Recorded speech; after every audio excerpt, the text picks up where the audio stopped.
Our Marlins have some regrouping to do after an early playoff exit, wrapped up season number 7, and we're going to get through about 8 months in-game today, going through the season 7 offseason, along with the first half of year number 8.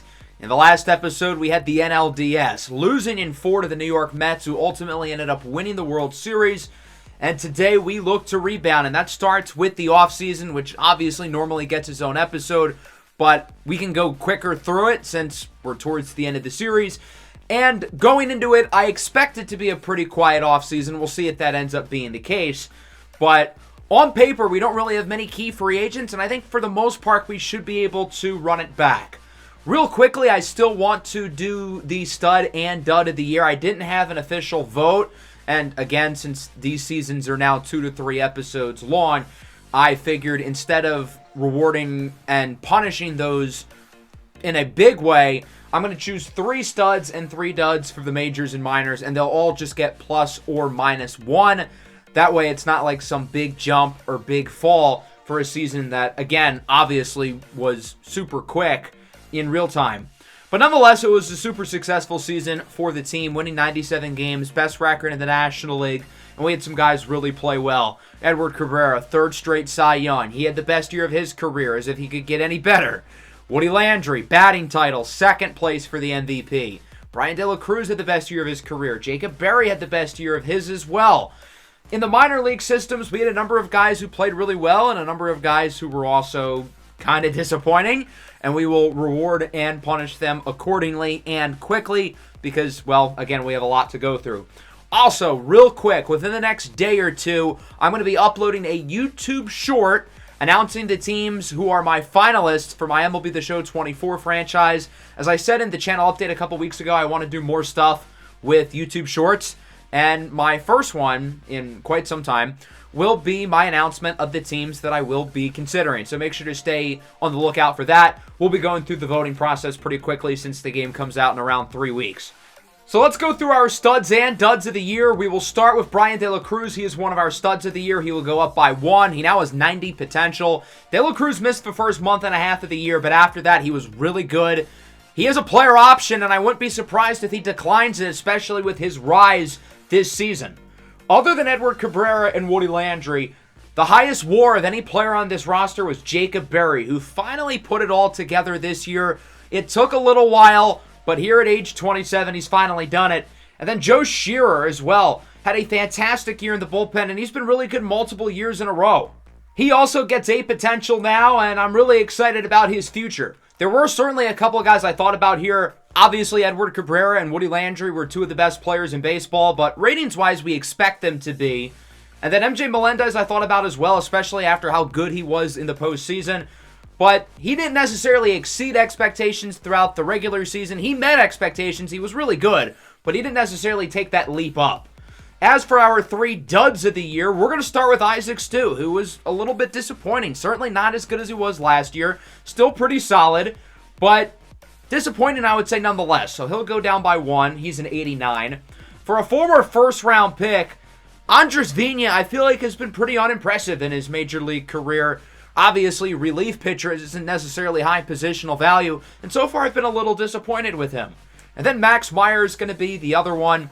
Meyer has had his good moments and bad moments over the last few years, but he's really never been a full-time starter, and he's going to be 31 years old next year.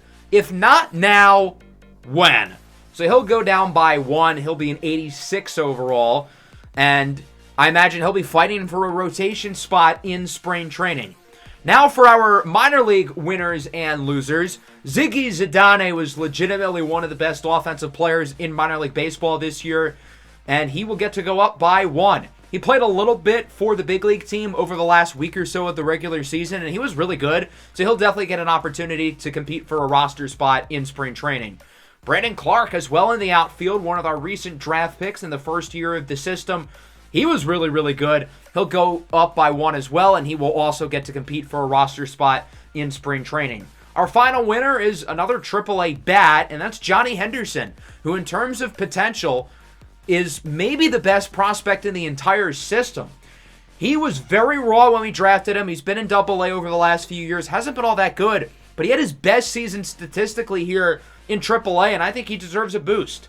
Catcher Franklin Saucedo, a pretty high draft pick recently, wasn't all that good this year. Low WAR, good defensive player, but the offense just is not there yet, and I expected a little bit more out of him. And then our two best prospects in the entire system, Hitoki Nomo and Wade Rockwell, were both really disappointing. Hitoki Nomo started off as a raw B potential pitcher, and he flew up the system really quickly, but over the last couple of seasons, I've been unimpressed with his development. As for Wade Rockwell, we picked him a couple years ago. Last season was his first year in the farm system. He was phenomenal, but this year he took a major step back, and thus he and Nomo will go down by one. With that, we will make it into the offseason. We have nobody from our organization retiring. There are some notable players around baseball calling it a career, including former Marlin Pablo Lopez, who was traded very shortly before the start of this series. Zach Wheeler, Brandon Belt, Yandy Diaz is here. We won't get to acquire him mid-season again. We already did it twice in this series. Mr. Reliable calls it a career. Freddie Freeman does as well. Certainly should be a Hall of Famer. Avisail Garcia's done. Never played after we DFA'd him in Season 2. Kevin Gossman, former Marlins Starling Marte, who again was on the team before this series started. World Series champions Anthony Rendon and Anthony Rizzo. Anthony Rendon, of course, known baseball hater. Gene Segura, former Marlin. He was here over the first year and a half of the series. Blake Snell, George Springer, Trevor Story, Jeffrey Springs. He was here for one season in Season 5 where he was pretty productive. Won us some big games in the year that we made and lost the World Series to the Rays. As Steady Freddy will make the Hall of Fame, one of the best hitters of this generation. And now going into the offseason, we've got three big names to watch. Casey Mize, Johan Duran, and Brian De La Cruz. All three of them are under contract this year, but they all have player options. I expect that the two pitchers will opt in and De La Cruz will opt out. We have two exclusive rights free agents with Keegan Aiken and Clay Holmes. Aiken was pretty solid. I don't think I'm going to pay him right now, though. Clay Holmes was not solid. We will definitely let him walk. As for the player options, Mize opts in, De La Cruz opts out, Duran opts out. So I got two of the three of them right. Mize is back. The other two are not. Between Duran and De La Cruz, I think it's pretty clear who we should prioritize. Johan Duran's been a really solid addition to the bullpen over the last couple of seasons, but we're paying a lot of relievers big money, and we've got a lot of talent in the bullpen right now, and some young guys like Adolfo Jimenez and Tobias Starr and Joe Shearer, who are hopefully going to continue to progress. Brian De La Cruz, on the other hand, just had the best year of his career, and at 33 years old, he's playing his best baseball. I'm hoping he'll be able to keep it up after having 4.5 outstanding months, and I think he's earned a pay raise. We're going to give him a 3-year extension for $43.5 million, and it's going to be front-loaded. I've given a lot of back-loaded deals over the last few years because I've wanted to be flexible in the short term, but I also want to focus on the long term a little bit as well. So now we will simulate into free agency, and as you'll notice, our offer for De La Cruz is not on the sidebar. That means he's accepted, so we don't have to worry about him, which is great. He'll be under contract through his age 35 season. And with that, we don't have a ton of money to spend in the budget, already $184 million tied up in salaries, and that doesn't even include the fact that we have arbitration and tendering contracts. So realistically, we were never going to be big spenders in this free agency. Maybe we look to add a bullpen arm or two, but nothing more. Again, the plan in the offseason was mostly to run it back. I thought we would be able to keep Johan Duran, but other than that, we're going to have pretty much the same core that we had last year. In terms of a potential bullpen arm, I think Taylor Hearn from the Rangers would be a really good addition. He's been a workhorse over the last 3 seasons, throwing over 100 innings in all 3 of them. We don't really have any good lefties in the bullpen, so I think he'd be a great fit. And then a guy who I've always been a fan of, Dylan Tate.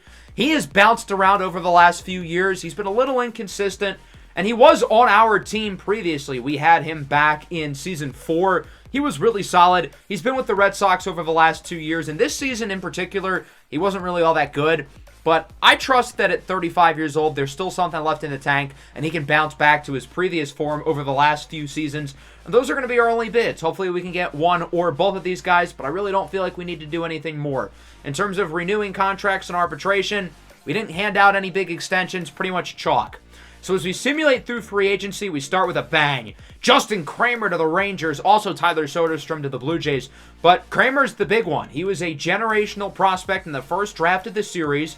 And ironically, the guy who was drafted ahead of him, Ray Parsons, is also on this team.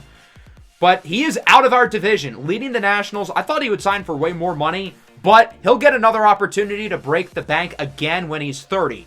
The Braves trade Austin Riley for Nico Horner. Clears up some money, I guess. I don't think that's a very good trade, though, for the Braves. I think Austin Riley's a better player. Johan Duran returns to the Twins. 4 years, $44 million. That is very interesting. We traded for Duran from Minnesota 2.5 years ago, and now he returns to the Twins. And obviously, Minnesota is one of the best teams in baseball. They won 99 games last year, made the World Series the year before. Taylor Hearn, by the way, has accepted our contract, so that's good. Dylan Tate, unfortunately, will go to the Red Sox. So more moves around the league as Elly De La Cruz signs with the Royals. 7 years, $180 million. Andrew Painter, $350 with the Rays. He's out of our division, no longer with the Phillies, so that's a win, and good for the Rays for spending money. Max Butterbaugh, also out of the division. He leaves the Mets, signing with the Angels. The Cubs look like they're going all in. They traded for Isaac Paredes. Now they get Oscar Colas from the Rangers. I want to talk about this Elly De La Cruz move, though, because he's had such a weird career. Started in Cincinnati, then he was quickly traded to the Giants as a rookie. In his third year, traded to the Tigers. Finally was really good in 2028. But then this year, he was traded again back to the Reds, where it all started. And then he signs in Kansas City. He's a guy I thought about trading for on numerous occasions, but clearly there's a reason why he keeps being moved. The Pirates win the draft lottery. Obviously, this doesn't pertain to us. The Cubs give a big deal to Bobby Miller. Chicago, after 1 year of losing, wants to go all in on winning again. Termarr Johnson signs with Toronto. Poor Pittsburgh, man. You get another superstar and you just let him walk. Royce Lewis to the Mariners. I think that's a great deal for Minnesota. Royce Lewis was kind of a non-factor there, and you're getting a pretty good corner infielder in Jose Miranda. Curious to see if Lewis can rebound in Seattle. Henry Davis to the Cardinals. Justin Steele to the Red Sox. Joey Weimer, that looks a lot like Wiener, signs with the Brewers. Lane Thomas to the Dodgers. Zach Veen, the Justin Kramer replacement in Washington, or maybe Jason Dominguez. So Washington's doing some spending on the outfield after all. Drew Jones signs with the Giants, and that's about it. All the guys in arbitration are going to have the panel side with them, which means we are paying them more money, which is kind of unfortunate. Jackson Holliday, by the way, signed a bargain with the White Sox. What a pickup for Chicago, and good for them for not having to spend much money because they don't normally do that anyway. So that'll bring us into Season 8. Before we get started, though, I have a couple trades I want to make, and they are pretty significant. We're going to be trading away Gennaro Miller to the Tigers. Miller's 24 years old now. He's been on and off the big league roster for about 5 or 6 years now. He's never really been a full-time starter. He's never really been a full position player. I feel like the best opportunity of him being a successful two-way player is not on our team and somewhere else. And I think the Tigers are going to give him that type of opportunity. Or Elvis Martinez is another guy who I think is good, who I feel like we've just kind of wasted away. We've got some young infielders who I like, such as Ronald Andino. We're going to be getting one in this trade with Peter Gillis. He hits lefties really well and will get an opportunity to compete for a roster spot in spring training. He was a guy I wanted to draft a few years ago, so now we end up getting him. Along with 25-year-old pitching prospect Alfredo Montano. I feel like in terms of value, it's not a great trade for us, but Gennaro Miller gets an opportunity to shine, joining some former teammates with Cameron Norman and Jose Girardo. I wanted to clear up some money and add some depth, so we're going to trade Jefferson Caro for 3 minor league prospects, and we're going to do the same here with Junior Caminero. We started to run out of players on the minor league teams last year, so I felt like we needed to add more. With that, we can kick off spring training. We will simulate through the month of February and March, leading to the end of spring training as we ended up going 13-12. Some notable performers in terms of playing well include Brian De La Cruz picking up right where he left off from last year. Sanchez, Stu, Brandon Clark played really well. Jacob Berry as well. Ronald Andino was really good. James Wood, I feel like this is a make-or-break year for him. He's on the last year of his contract. He was solid. And then guys who didn't do so well include Melendez. I was hoping for more out of Ziggy Zidane. Khalil Watson was really bad. And then Jazz Chisholm didn't play. The reason for that is I still want to keep things kind of realistic. And remember, he tore his Achilles back in July. It doesn't take 8 months to come back from an Achilles injury. I couldn't give him an Achilles tear again because it would have kept him out for too long. So I gave him a shoulder tear, and he'll return in the early portion of May. In terms of pitchers who did well, Geronimo Gonzalez was the biggest one by far. He was super impressive. And then going down the board, a lot of our starters, including Edward Cabrera, were not all that good. We have another trade before roster cutdowns. Max Meyer did not win one of the spots in our rotation, and Geronimo Gonzalez played well enough to be a big leaguer, so I think it's just in our best interest to move on from Meyer.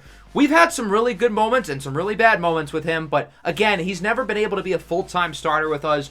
We're going to trade him to the Brewers, who are a loaded team, but their pitching could use a little reinforcement.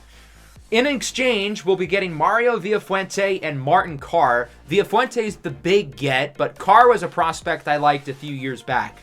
In terms of send-downs, Hitoki Nomo's going to the minors. Geronimo Gonzalez does make the big league squad. Tobias Starr will start the year in the majors. Randall Harden I thought was pretty good, but we're going to send him down to the minors. Peter Gillis I was going to send down, but he was out of minor league options, and I didn't want to risk losing him, so we're going to hold on to him. I wanted to have Ronald Andino on the big league roster because he was really good in spring training, but that last infield spot was between him and Gillis, and if I can't send Gillis down, it's got to be Andino. I was hoping Ziggy Zidane would make the team. He did not. Brandon Clark was really good, but I'm still sending him down anyway, although I'm hoping to have him in the big leagues sooner rather than later. And with that, we will make it into Season 8. The lineup is pretty much what you would expect. I will say, though, we're going to be rotating a lot of guys in and out. Other than Edgar Caro, everybody here is going to be a pretty regular starter. Wood, Gillis, and Amador will play against lefties. Watson, Brujan, and Alcantara will play against righties, while Melendez, Stu, Landry, De La Cruz, Berry, and Sanchez will play every day for now until Jazz Chisholm comes back. As for the rotation, pretty much the five you would expect. Really excited to see Geronimo Gonzalez, though, get an opportunity. And then the bullpen, again, what you would expect, but with no more Johan Duran. Our opening day game is against the Oakland Athletics. We'll start there. We're going to play 3 games today, and we're going to make it to the end of June. I think playing against the Athletics here should be pretty fun because the Oakland A's are finally pretty good. They made the playoffs last year. They won the wild card series against Boston before losing to Minnesota in the ALDS. The A's have been perpetually bad for a while, and now they're pretty solid. They've got some fun players in the lineup. Former second overall draft pick Jack Leiter is the opening day starter. Former top Rangers prospect. It didn't really work out there, but now it is with their rival. And the same can be said for Evan Carter in the outfield, who might be the best player on this Oakland A's team. Here's a look at the Marlins projections. I'm used to seeing Jazz Chisholm here, but with him missing the first month of the year, it's going to be mostly Woody Landry who takes up this list, along with the recently acquired Peter Gillis. Let's take a look at both lineups. Usual suspects for the Marlins. Everybody in the lineup was on the roster last year. As we take a look at Jack Leiter, who was okay last year, and certainly not ace numbers, and hasn't lived up to his draft pedigree. A lot of people thought when he was a prospect, he should have been the number 1 pick. Of course, he wasn't, and I guess for good reason, because he's been a little disappointing, but still a productive player. Brian De La Cruz rips this one down the line and right. That'll go for a double. Quick start for De La Cruz. Fingers crossed he can stay healthy, because in the 4.5 months he was on the field last year, he was unbelievable. Woody Landry, the reigning batting champion, would rip a single. So now there's runners on the corners here for Jesus Sanchez, who pops it up. Should be caught there at second base, and it will. The A's get out of the jam. Good job by Leiter to rebound after allowing 2 early hits. Edward Cabrera, of course, will be making his 4th consecutive opening day start. The first 3 times he started on opening day, he ended up winning the Cy Young that season. If he wins it again this year, he will tie Greg Maddux with the most Cy Youngs in a row at 4, as he gets through the inning pretty easily, striking out former first-round pick Kyle Saul on the fastball. He did allow a base hit to the former Twins outfielder Luis Gonzalez, but other than that, pretty solid, as he looks to keep it rolling in the second, striking out Evan Carter on the sinker, and we now move into the third. Both pitchers looking pretty solid so far. The Marlins haven't gotten any base runners since the first inning, as De La Cruz chases the outside slider. Not the pitch to swing at. 3 really solid innings so far from Leiter. As we go bottom 3, Edward Cabrera is striking everybody out. I think he's at like 6 at this point already. Make it 7. Darrell Borden, the leadoff man, goes down on the curveball. Dominant start here for Edward Cabrera. He has been even more brilliant than usual. The guy seems to find ways to get better, which is just ridiculous because it's hard to get better when you're already the best. Into the 4th now. Sanchez grounder to second. Another 1-2-3 inning from Leiter, who, again, still has not a lot of base runners since the first inning. Neither pitcher has a lot of base runners since the first inning.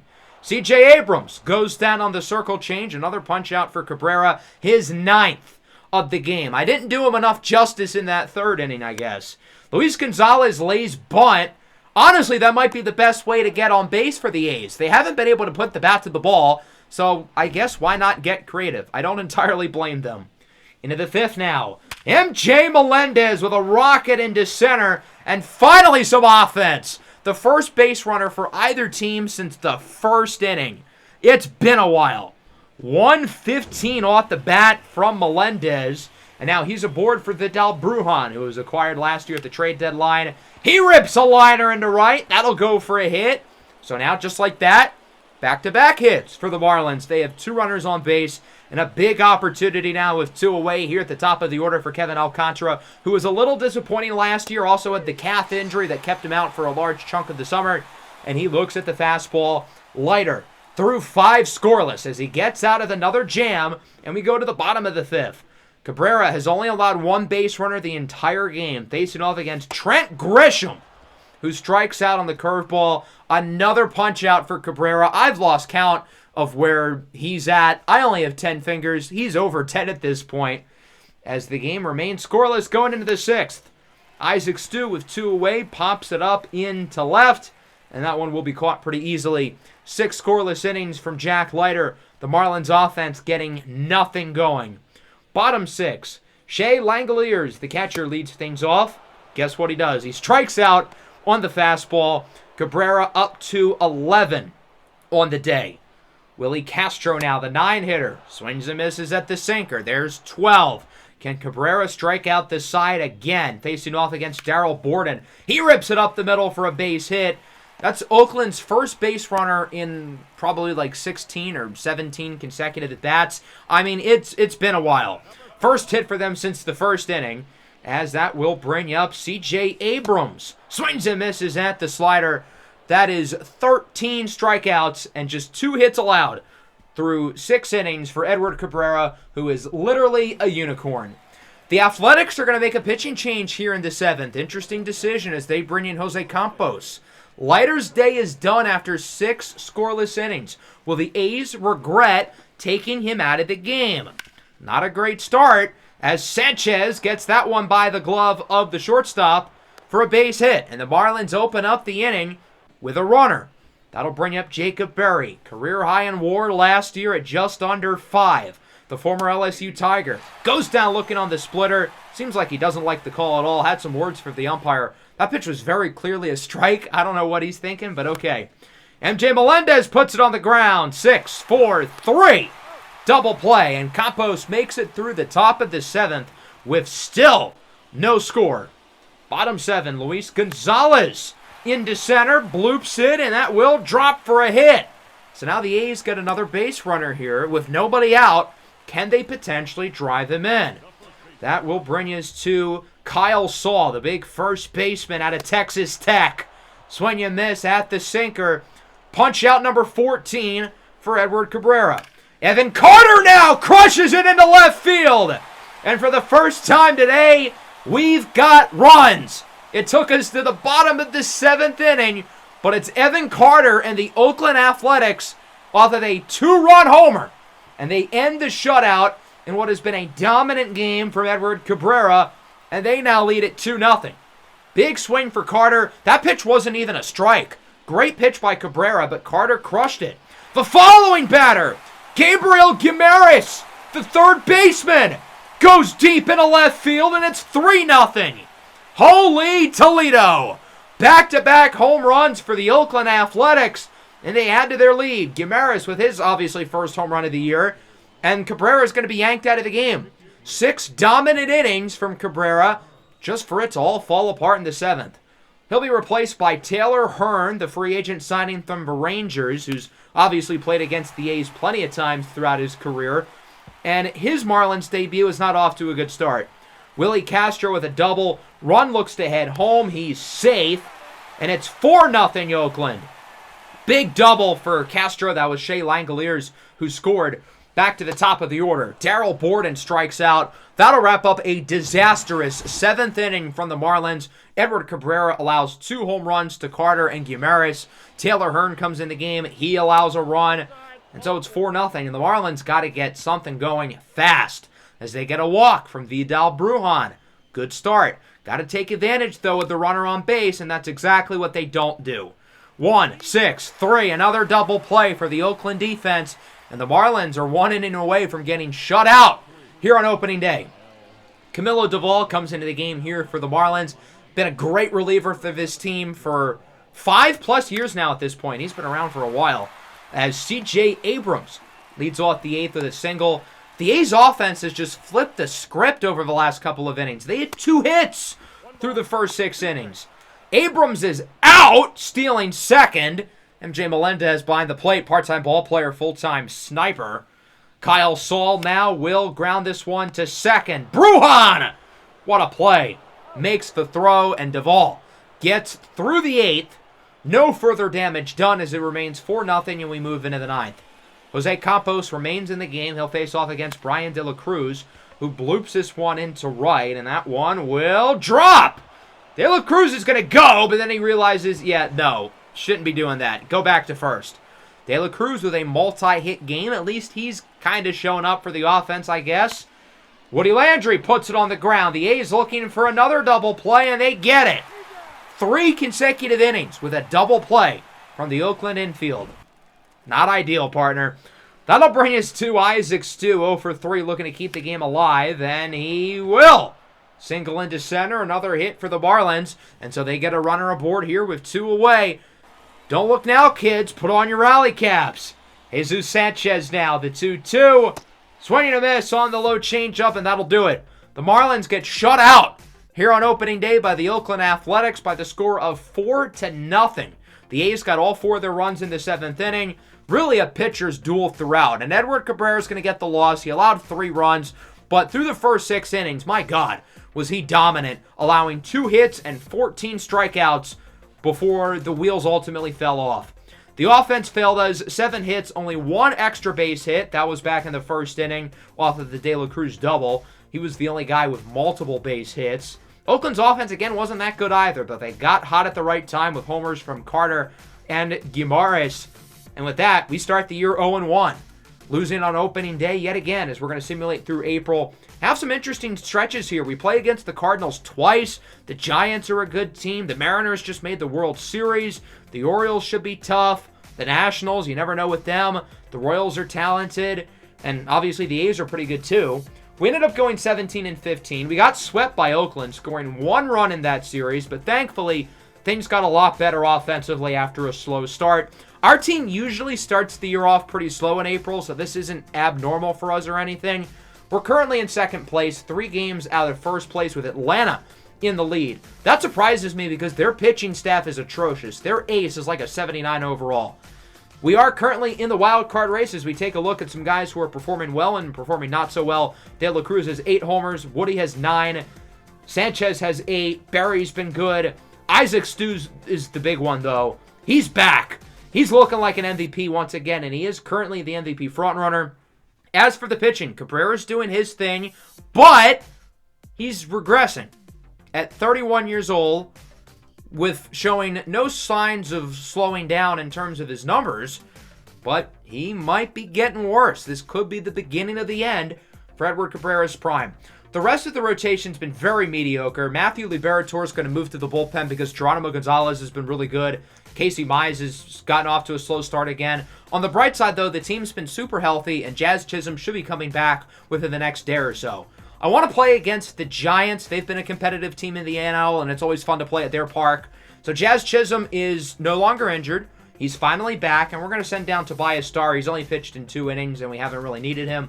Jazz Chisholm's going to slide right back into the lineup, and hopefully the Achilles injury won't have left a lasting impact on him. We ended up beating the Blue Jays, including a 14-4 win here. This was Jazz Chisholm's first game back. He had a double and a triple. Not a bad return for Jazz. And then we split with the Yankees. I think we're going to play this first game against the Giants, who are basically in the same situation as us, competing for a wild card spot, second in the division. And I picked this game in particular because Tyrell Berry has been unbelievable. He was a Cy Young candidate for a little bit this year. Now he's dropped out, but he's been fantastic this season. So with that, we'll hop into this game here at Oracle Park against the 21-17 San Francisco Giants, who, like us, are in the pursuit of a potential wild card spot. The Giants have been pretty solid over the last couple of years. I'm a little bit surprised we haven't ran into them in the playoffs yet. They've got some fun players here. Vladimir Guerrero and Tyler Stevenson are obviously great. Agustin De La Cruz, remember we wanted to draft him all the way back in Season 2. Imagine him in our lineup.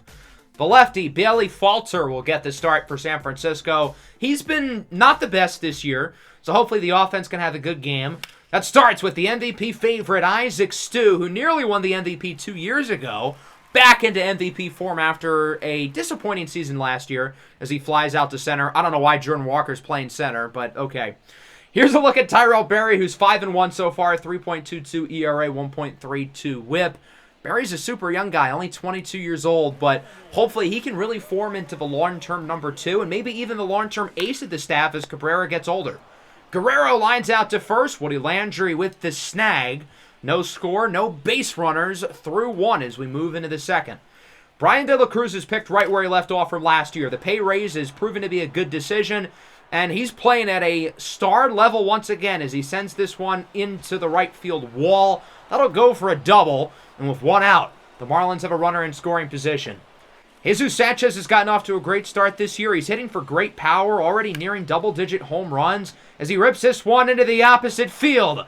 Left fielder completely misplays it. De La Cruz will score easily. It's an RBI double for Jesus Sanchez. He thought about 3 for a second, but wisely stays at second. And the Marlins lead 1-0 as we go bottom 2. Marco Luciano with a sharp grounder into left, and the Giants get their first base runner of the day. So San Francisco's got a runner aboard here, and that will bring us to the number 7 hitter, Drew Jones, who signed a big deal here in the offseason, former Diamondback, former Philly, and he strikes out on the fastball. 2 good innings so far for Tyrell Berry as we move into the third. The former Giant, MJ Melendez, looking to get some revenge against his old team. And boy, does that revenge taste sweet. Into right field, did not have enough distance to clear the fence and splash into McCovey Cove, but still a solo home run for Melendez, his 5th of the year, and the Marlins lead 2-0. Melendez we got via trade from the Giants a few years back, and obviously that decision has completely panned out and then some. Bottom 3. What in God's name is Jesus Sanchez doing there in left field? Josiah Barrera is going to make it to third with a triple. I'll give Sanchez a pass because he's a Gold Glove level defender. And look, it happens. He doesn't make many mistakes out there in the outfield, but that was pretty brutal. Jonathan India now, one of the best contact hitters in the National League, strikes out, and that's 3 scoreless innings for Tyrell Berry as the Marlins hold on to their 2-0 lead, and we move into the fourth. Brian De La Cruz got a hit and scored in his last at-bat, looking for another hit, and he'll get it. Rips it into the gap. Not quite hit hard enough to make it to Triple's alley. It's actually only going to be a single as the center fielder is able to cut that one off. And so De La Cruz is aboard. Jesus Sanchez drove him in during his last at-bat, and he's looking to drive him in again. 1 hops off the wall in left center. De La Cruz looking to score from first. Throw to the plate, not in time. Another RBI double for Jesus Sanchez, who's driven in close to 30 runs this year already, and the Marlins lead 3-0. Jacob Berry hits it well into right. It's caught. Sanchez looking to tag up to third. Throw from the right fielder is a bullet! He got him! What a throw out and right as we go bottom 4. Gus with a long shot into right center. That one gets over Triple's alley and goes for a home run. Agustin De La Cruz with his 6th of the year. I would have loved to have had him in our lineup. Again, a prospect who we really coveted when he entered the draft. Started his career with the Royals. Traded last year to the Giants. He hasn't been all that good this year, which is coming at a bad time for him because he's an impending free agent.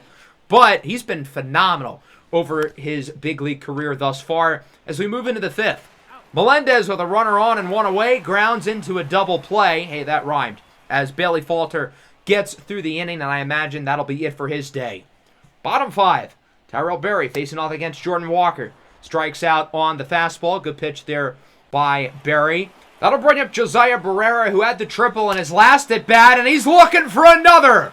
Right into Triple's alley.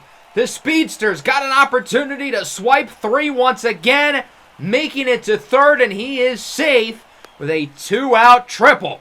And the Giants are the runner 90 feet away from home, and a huge at-bat for Jonathan India, who hits it sharply to third, but Berry is there to make the play, holding San Francisco off the board here in the fifth, as it remains 3-1. The Giants, unsurprisingly, do make a pitching change going into the sixth. Not really a bad game from Bailey Falter. Could have been a lot worse, only allowing 5 hits in 5 innings. He'll be replaced by the righty Brad Keller, who faces off against Jazz Chisholm, who's been pretty quiet today, but through his first few games back from the Achilles injury, he's been pretty solid as he singles into left. That'll bring up Woody Landry. Count is full. And Woody puts this one on the ground. The Giants looking to turn 2, and they do. 6-4-3. The Marlins have grounded into a lot of double plays today. Bottom 6, here's Big Gus, who with the homer earlier draws a walk. And the Dominican third baseman is aboard for Stevenson into center. That one goes for a hit. Gus makes it to third, and so there's runners on the corners. The Marlins were hoping to have Berry make it through the sixth, but he allows a couple base runners in a row. He's going to be yanked out of the game for Joe Shearer, who's had another really good start to the year. He's been fantastic 2 years in a row. Got a Stud of the Year nomination last year, and he's picked up right where he left off. Luciano strikes out on the fastball. Big pitch there by Shearer. Now a huge at-bat here for Drew Jones, probably the biggest of the game, with runners on the corners and 2 away. Strikes out on the splitter. Great job by Shearer to get out of the jam, and the Marlins hold on to their 3-1 lead as we move into the seventh. Brad Keller's pitching quite well against Berry. Got him looking. Painting the corners. A beautiful pitch. It's an outside and low sinker as we go bottom 7. Adolfo Jimenez in for the Marlins. He hasn't pitched a whole lot, but I think with Tobias Starr getting sent down, he'll probably get more opportunities. Josiah Barrera with 2 triples in a row. I don't think that's going to be a triple. As Jimenez makes the throw. Close play. Good job by Adolfo Jimenez to quickly get to the ball and field the grounder as we move into the 8th. Kevin Alcantara coming in off the bench. Rips it down the line and fair. Looking for extras. Like last year, Alcantara started the year off pretty slowly. Wow, he's out of there. Good throw out in right field. It looked like Alcantara was going to be able to get a double, but Omar Cinco in right says no, no, no. Jazz Chisholm now with a runner on first. Pops it up with 2 away, and it will be caught. And so the Giants get through the inning. The Marlins have not scored since the 4th, but luckily the pitching's been able to carry them through. The former Giant, Camilo Duvall, comes into the game, acquired via trade again over 5 years ago by the Marlins as De La Cruz grounds it to second. What a play there by Adael Amador, diving to make the throw over to first as it remains 3-1. No score change since the 4th. Let's go top 9 now. Kyle Nelson is into the game for the Giants. Hasn't allowed any runs yet this year. Hopefully the Marlins can potentially look to change that as the lefty will face off against Isaac Stu to lead things off. Stu ahead in the count 3-1 as he launches a rocket into left center. That's got some carry, and that ball's out of here. Solo home run for Isaac Stu, coming in at 110 off the bat. His 11th home run of the year, which is amongst the leaders of the National League. And so Miami leads at 4-1. They're in a good spot here going bottom 9 as the closer Emmanuel Clase, 3-time American League reliever of the year, looks to get the save. 7 of 8 in save ops so far this year. He's been pretty solid as he leads off with Tyler Stevenson, one of the best offensive catchers in the game, not just right now, but really over the last 5 years. Back in Cincinnati, now with the Giants. He's been a consistent 300 hitter. Drew Jones rips it into center. That ball looks like it is out of here into the shrubs. And San Francisco's going to make it a game as the fountains go off. Drew Jones with his 4th homer of the year. And it's a 4-3 ball game. Just like that, the Giants are right back in it. Big strikeout for Clase as he gets Omar Cinco on the 100-mile-an-hour fastball. And it comes down to Jordan Walker. 2-2 pitch from Clase. Swing and a miss on the cutter, and that'll do it. The Marlins hang on. They live and survive, winning the first of a 3-game series against the Giants by the score of 4-3. The offense wasn't perfect, but we had some good moments early in the game from De La Cruz and Sanchez. De La Cruz with 3 hits. Sanchez drives him in twice, along with a pair of homers by Melendez in the 3rd and Isaac Stu in the 9th. I think the pitching deserves the most credit here for the win. Tyrell Berry was really solid. 5 1/3 innings, only allowing the 1 run. Emmanuel Clase had to make it a little bit close there late, but thankfully the pitching was good enough throughout the rest of the game to where we were still able to hang on. Stevenson had a couple hits for the Giants. Barrera had the 2 triples. Jones with the late homer. But other than that, nobody was all that impressive. I do want to give a shout out to Gus, though. He went deep as well. Still salty that we have not been able to get him on the team. With that, we have tied the Braves, who have lost 7 of 10 for first place in the division.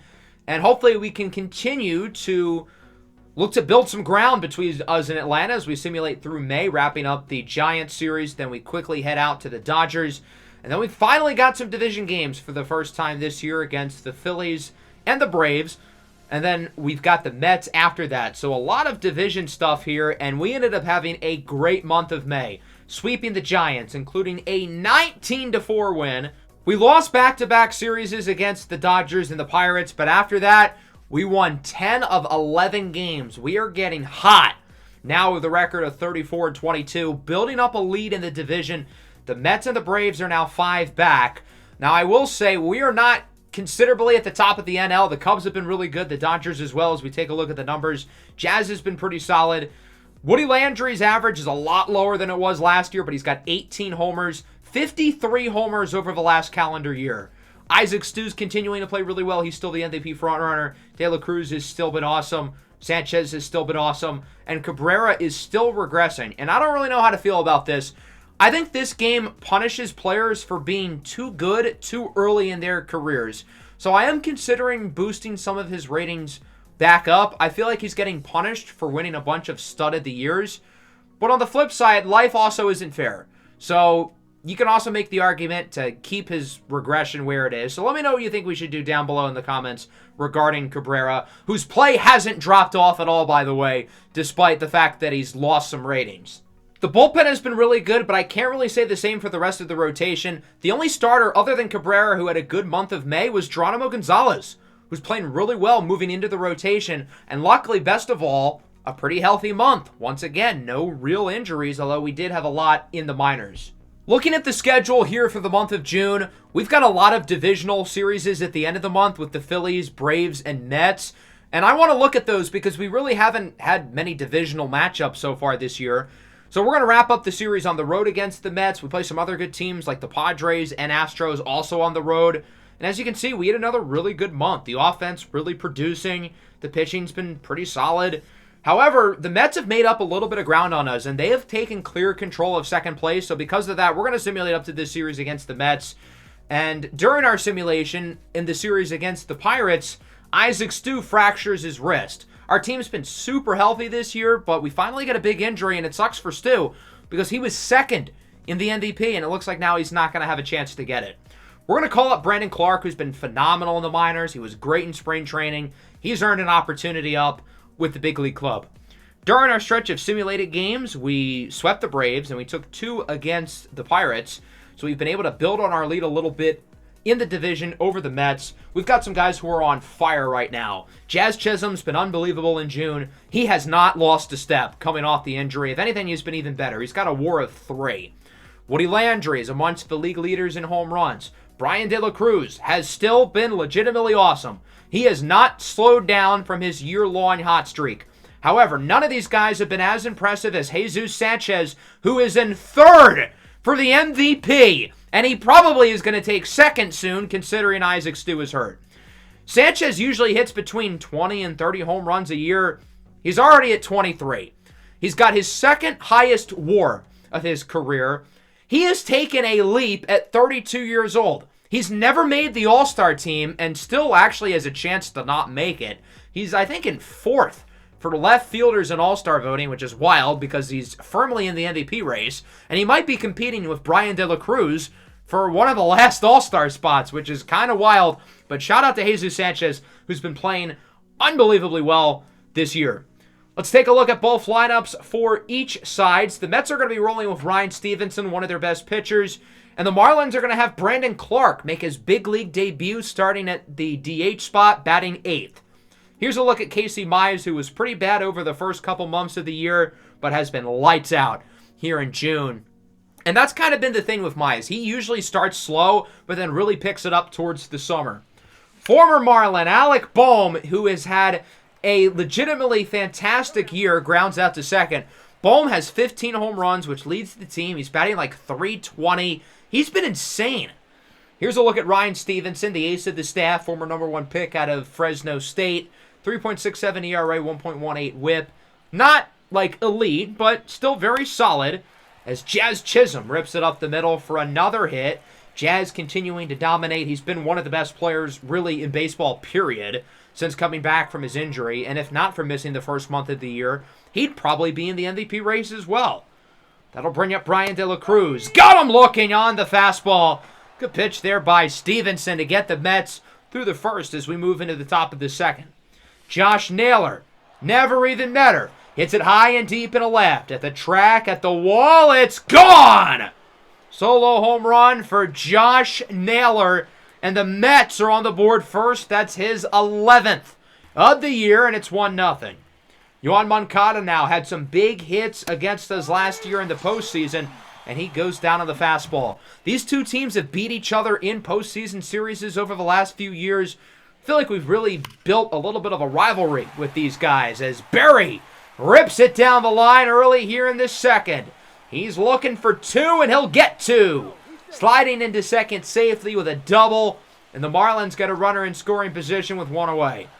That'll bring up Brandon Clark now with 2 away. His first career at bat, and he hits it well into left field. At the track, at the wall, it's gone! Welcome to the big leagues, rookie! Brandon Clark, in his first big league at bat, sends one over the fence, and the Marlins lead it 2-1. What a moment for the rookie Brandon Clark, the 22-year-old switch-hitting outfielder, his first time up in a big league uniform, and he sends it into the seats. That ball did not go super high, but it was hit hard. Around 107 off the bat as it goes into the Marlins bullpen.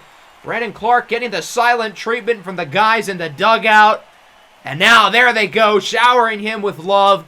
What a moment for Brandon Clark. A home run in his first big league at bat. The Marlins are not done, though. They're looking for more. Peter Gillis would hit a single, and then MJ Melendez singles into center. Gillis makes it over to third, and so there's runners on the corners now, and 2 away. That'll bring up Woody Landry, looking to capitalize with the runners on base, and he'll do just that. Launches it into right. Flips the bat as it goes into the second deck. And the Marlins put their stamp on this game as they lead it 5-1. Woody with his 24th home run of the year. That one goes 430 feet. Woody's been legitimately the best power hitter in baseball since the start of June last year. He hit 35 home runs over the last 4 months last season. He's got 24 already this year. That's a lot of homers. The hits are going to keep on coming, though. Brian De La Cruz, single into center. De La Cruz is currently the leader for the NL batting title. He leads all players in Major League Baseball in batting average. That'll bring up Jesus Sanchez now, and he sends this one into the gap. That one could go for extra bases. De La Cruz on his high horse, rounding third, heads home, throw to the plate. Not in time, and it's now 6-1. The offensive outburst continues here in the bottom of the third inning, and the Mets are going to yank Stevenson, who barely makes it out of the second inning. He'll be replaced by fellow lefty Diego Rodriguez, who we've seen a lot over the past few seasons, 4.28 ERA. The Marlins would get another runner off of a walk by Alcantara as Brandon Clark lines it to short. It's caught by Bobby Witt Jr. Not quite of an exciting at-bat as his first one. Peter Gillis now looking for another hit, and it looks like he'll get one. Swinging at the outside fastball, but it goes for a single.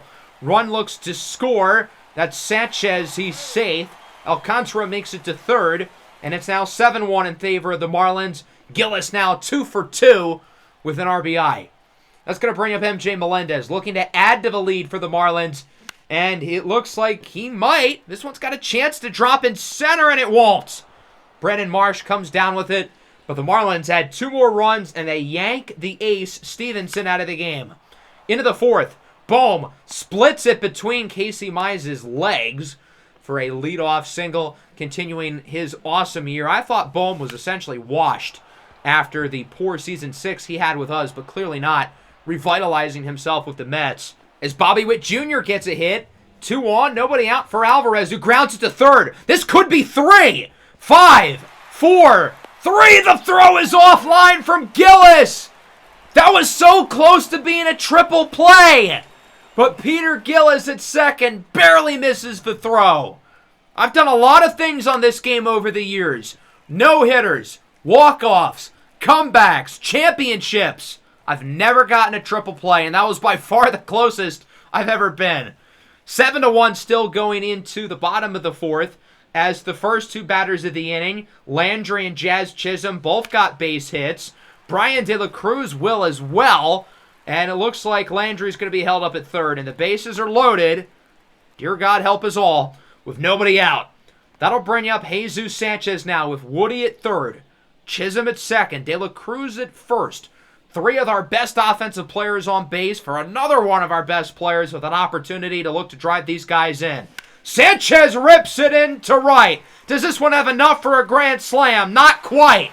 It one hops off the wall. 1 run scores, 2 runs score.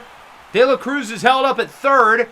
2-run double for Jesus Sanchez, who's driven in 3 runs today. I feel like he has about 20 extra base hits in this episode, and it's 9-1.